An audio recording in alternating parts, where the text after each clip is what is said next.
देख रहे हैं मिसाल नेशन 24 न्यूज। और चलिए आज बात करेंगे मध्य प्रदेश के विदिशा के एक ऐसे मंदिर की जिसकी अपनी एक कहानी है जो कि दुनिया भर में प्रसिद्ध है। विदिशा जिले के यहाँ पर तहसील गंज बासोदा से 18 किलोमीटर दूर स्थित राजा उदयादित्य की नगरी ग्राम उदयपुर अति प्राचीन नीलकंठेश्वर महादेव मंदिर जो कि 11वीं शताब्दी से अपनी सुंदरता के लिए पूरे देश में प्रसिद्ध है।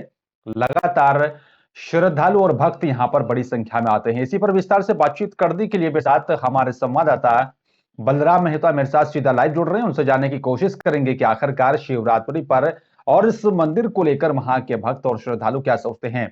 बलराम, सबसे पहले मेरा सवाल आपसे यही है कि आज जिस तरीके से महाशिवरात्रि का पर्व है और प्रसिद्ध और प्राचीन मंदिर है, वहां का क्या कुछ नजारा है, क्या कुछ उत्साह है वहां के श्रद्धालुओं में?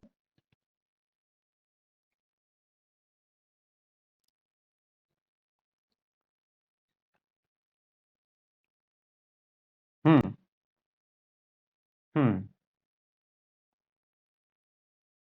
हम्म। हम्म। बिल्कुल बिल्कुल। हम्म। बिल्कुल, काफ़ी उत्साह देखा जा रहा है। और आप कोशिश करें कि अगर आप श्रद्धालुओं से बातचीत कर सकते हैं या फिर किसी और भक्त से वहाँ पर बातचीत कर सकते हैं।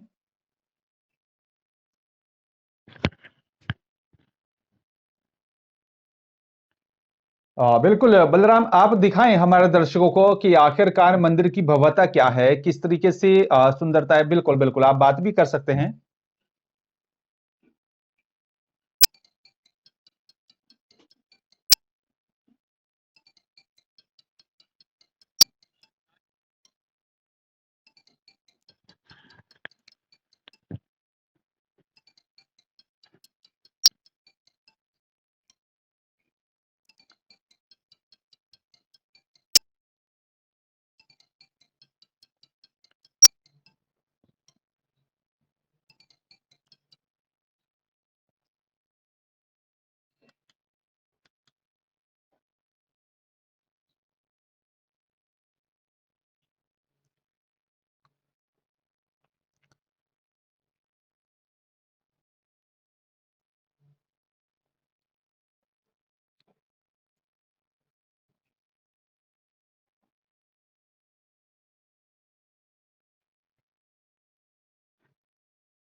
हुँ।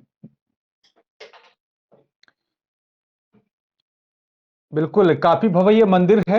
हम अपने दर्शकों को दिखा रहे हैं कि किस तरीके से और यहाँ पर ये एक रात में बनाकर तैयार किया गया था। इस मंदिर की अपनी यहाँ पर एक जो है प्रमुख है और प्रसिद्ध है और दूर-दूर से यहाँ पर जो है श्रद्धालु और भक्त यहाँ पर आते हैं, सभी की मनोकामना पूरी होती है और खासकर महाशिवरात्रि पर्व पर काफ़ी संख्या में श्रद्धालु यहाँ पर आते हैं। बलराम, बड़ा सवाल ये है कि आखिरकार जिस तरीके से बड़ी संख्या में श्रद्धालु यहाँ पर पहुँचते हैं, तो उनकी सुरक्षा व्यवस्था और यहाँ पर पहुँचने का क्या रास्ता है, क्या तरीका? अगर कोई श्रद्धालु आता है, तो किस तरीके से पहुँच सकता है?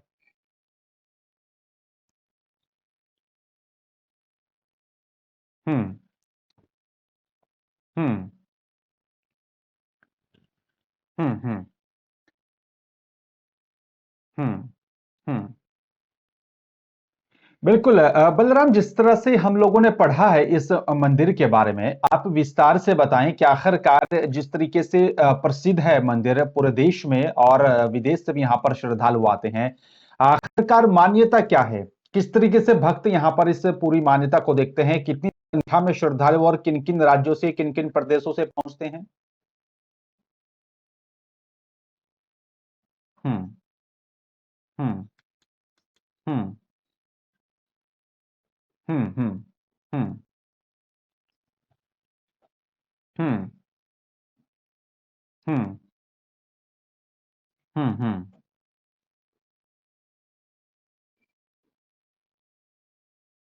हुँ। हुँ। हुँ। हुँ। बिल्कुल, तो भक्तों की भी अपनी यहाँ पर एक मनोकामना है और उसी मनोकामना को पूरा हो, इस तरीके से यहाँ पर श्रद्धा लेकर भक्त यहाँ पर पहुँचते हैं। लेकिन सवाल ये है कि आखिरकार इतना प्राचीन मंदिर है और सुरक्षा व्यवस्था के भी कड़े बंदोबस्त तो जिस तरीके से कोरोना काल के बाद अब महाशिवरात्रि पर्व 2 साल के बाद पड़ रहा है, जो इस पर्व पर कितना उत्साह देखा जा रहा है वहाँ पर भक्तों में? यहाँ पर उत्सव है, ऐसा है कि मतलब एक ग्रामीण शहरी और लोग आ रहे हैं और अन्य प्रशासन भी यहाँ पे मौजूद है। लेकिन सुरक्षा एक बड़ा अहम सवाल है। हालांकि कोरोना से जंग जीत ली है हमारे देश में और इस तरह के पर्व पर भक्त काफी संख्या में पहुंचते हैं क्योंकि श्रद्धा है सभी के दिल में। तो वैसे और क्या कुछ व्यवस्था यहाँ पर की गई है मंदिर प्रशासन की तरफ से, शासन और प्रशासन की तरफ से? यहाँ पर पुलिस प्रशासन, तहसील प्रशासन से और यहाँ पे आसपास के ग्रामीण है उनके द्वारा चारों तरफ के लिए बैरियर लगाया गया है। दूरी का हाथ पे दिखाया गया है, देख सकते हैं बैरियर लगे हुए हैं। बिल्कुल। बिल्कुल। बलराम, जिस तरीके से ये देखा भी है और जो है वहाँ पर कि पत्थरों पर प्रतिमाओं को फिट किया गया है, उकेरी गई हैं वहाँ पर आकृतियां। तो क्या कुछ माना जाए कि कितना ये कठिन रहा होगा उस दौरान और किस तरीके से संभव हो पाया होगा ये सब कुछ कर पाना?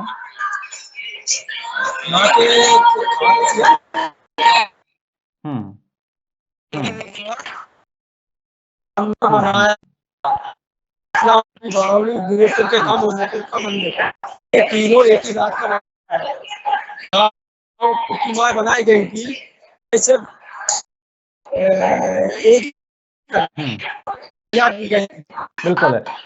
लेकिन काफी बड़ा महत्व है कि यहाँ पर एक दिन और एक रात में ये मंदिर बनकर तैयार हुआ, ये मान्यता है लोगों की और इसी मान्यता के आधार पर लोग यहाँ पर पहुंचते हैं। लेकिन और क्या माना जाए कि किन-किन राज्यों से यहाँ पर श्रद्धालु आते हैं और फिर उनके आने की यहाँ पर क्या कोई व्यवस्था, विशेष कोई व्यवस्था यहाँ पर की जाती है मंदिर प्रशासन की तरफ से? यहाँ पे रुकने की कोई व्यवस्था नहीं की जाती है प्रशासन द्वारा। कर्नाटक है यहाँ के देश दूर दूर के दिल्ली, बॉम्बे और मतलब महानगरों के श्रद्धालु यहाँ आते हैं घूमने को निकलना। बिल्कुल। लेकिन खास महत्व जो है वो शिवरात्रि के दौरान माना जाता है। तो क्या अलग से कोई और व्यवस्था की जाती है श्रद्धालु यहाँ पर पहुंचे, कुछ परिवहन की व्यवस्था, कुछ और विशेष व्यवस्था यहाँ पर अलग से जो है श्रद्धालुओं के लिए की जाती है? श्रद्धालुओं के लिए स्वयं अपने वाहनों से आते हैं प्रशासन द्वारा और स्वयं पैदल चलकर दर्शन करने के लिए आते हैं। बिल्कुल। लेकिन एक और मान्यता है यहाँ पर बलराम कि जो है उगते हुए सूर्य के साथ ही यहाँ पर लाखों श्रद्धालु भगवान शिव के दर्शन करने उदयपुर की ओर चल पड़ते हैं। ये क्या कोई खास महत्व है, फिर ये कोई प्रचलन है, कोई प्रथा है? ये प्रथा नहीं है, ये श्रद्धा है। यहाँ अपनी मनोकामना पूरी होती है। यहाँ पे कहावत है कि 5 सोमवार यहाँ पे आप शिव जी के दर्शन पूजा अर्चना करें, आपकी सब मनोकामना पूर्ण होती है।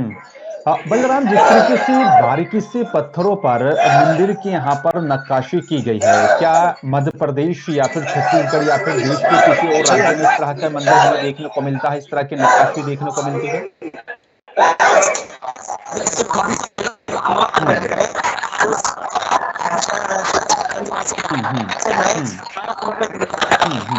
बिल्कुल। और दूसरी तरफ शिवरात्रि पर एक का भी यहाँ पर आयोजन किया जाता है, तो उसको लेकर क्या कुछ प्रक्रिया है, दुकानें लगती हैं और उस मेले में यहाँ पर क्या कुछ हमें या फिर जो श्रद्धालु आते हैं वहाँ से खरीदारी कर सकते हैं? यहाँ पर जो श्रद्धालु आते हैं मेला लगता है,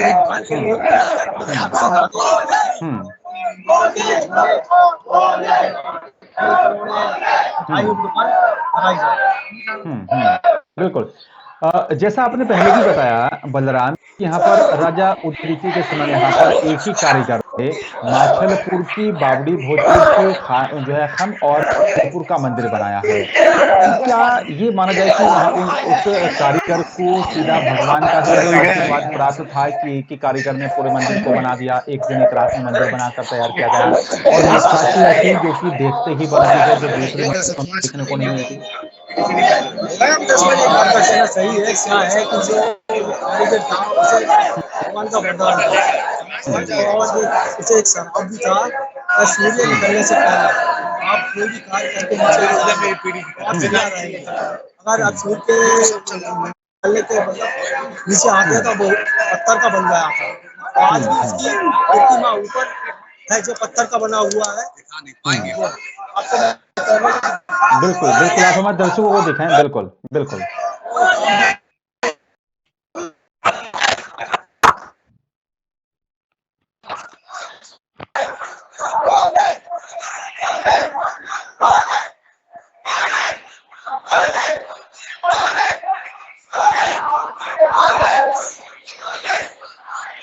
बिल्कुल बलराम कि जिस तरीके से कहा जाता है कि ताजमहल बनाने वाले कारीगरों के हाथ को कटवा दिया गया था, लेकिन दूसरी तरफ यहाँ पर इस विदिशा के मंदिर की बात की जाती है, तो क्या ये वाकई में सच है? क्योंकि कुछ कथाएं हैं, कुछ लोगों की इस तरह की कथाएं हमें सुनने को मिलती है कि यहाँ पर इस कारीगर को इसीलिए यहाँ पर पत्थर का बनाया ताकि कहीं और कोई दूसरे मंदिर का निर्माण ना हो पाए, इसमें कितनी सच्चाई है?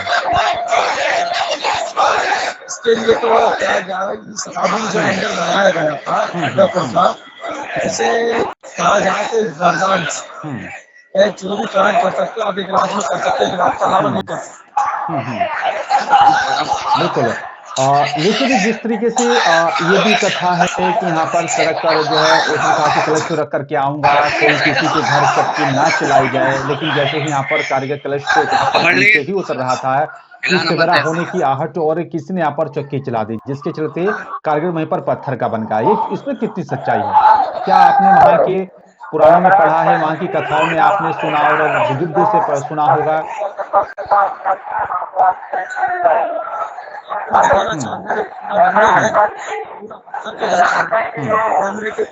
साधन से बिल्कुल, काफ़ी भव्य मंदिर यहाँ पर ये बना हुआ है और हम अपने दर्शकों को दिखा भी रहे हैं कि आखिरकार इस तरह की यहाँ पर जो है भव्यता मंदिर की देखी जा सकती है, किस तरीके से कलाकारियाँ यहाँ पर जो है मूर्ति को जो है पत्थरों पर उकेरा गया और बड़ा भव्य मंदिर है, प्राचीन मंदिर है और दूसरी तरफ यहाँ पर काफ़ी संख्या में श्रद्धालु भी यहाँ पर जो है पहुँचते हैं, बड़ी संख्या में आते हैं। और बलराम एक और बड़ा अहम सवाल है कि आखिरकार क्या इतनी भीड़ यहाँ पर श्रद्धालुओं की सिर्फ और सिर्फ शिवरात्रि के तौर पर ही देखने को मिलती है? नहीं, ये भीड़ आपको सावन के महीने में ये भीड़ देखने को मिलेगी जो कई श्रद्धालु लोग अपनी मनोकामना पूर्ण करने के लिए आते हैं। आप देख रहे हैं मौजूद है यहाँ पर और लगी हुई है। बिल्कुल तो क्या अलग से कोई और इस तरीके के अगर यहाँ पर दूर-दूर से जो पर्यटक आते हैं, क्या इसमें पर्यटक कोई विदेशी पर्यटक भी शामिल होते हैं या फिर लोग इस तरीके की यहाँ पर मनोकामना लेकर अपने पहुँचते हैं?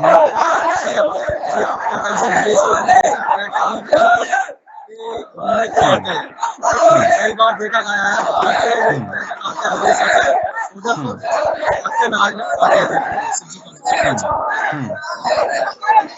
बलराम फिर मंदिर का रख-रखाव कैसे होता है? किस तरीके से इसका रख-रखाव किया जा रहा है? जो पुरातत्व विभाग के अंडर में आते हैं, प्रशासनिक अधिकारी की या फिर कोई विशेष गठन यहाँ पर किसी समिति का किया गया है?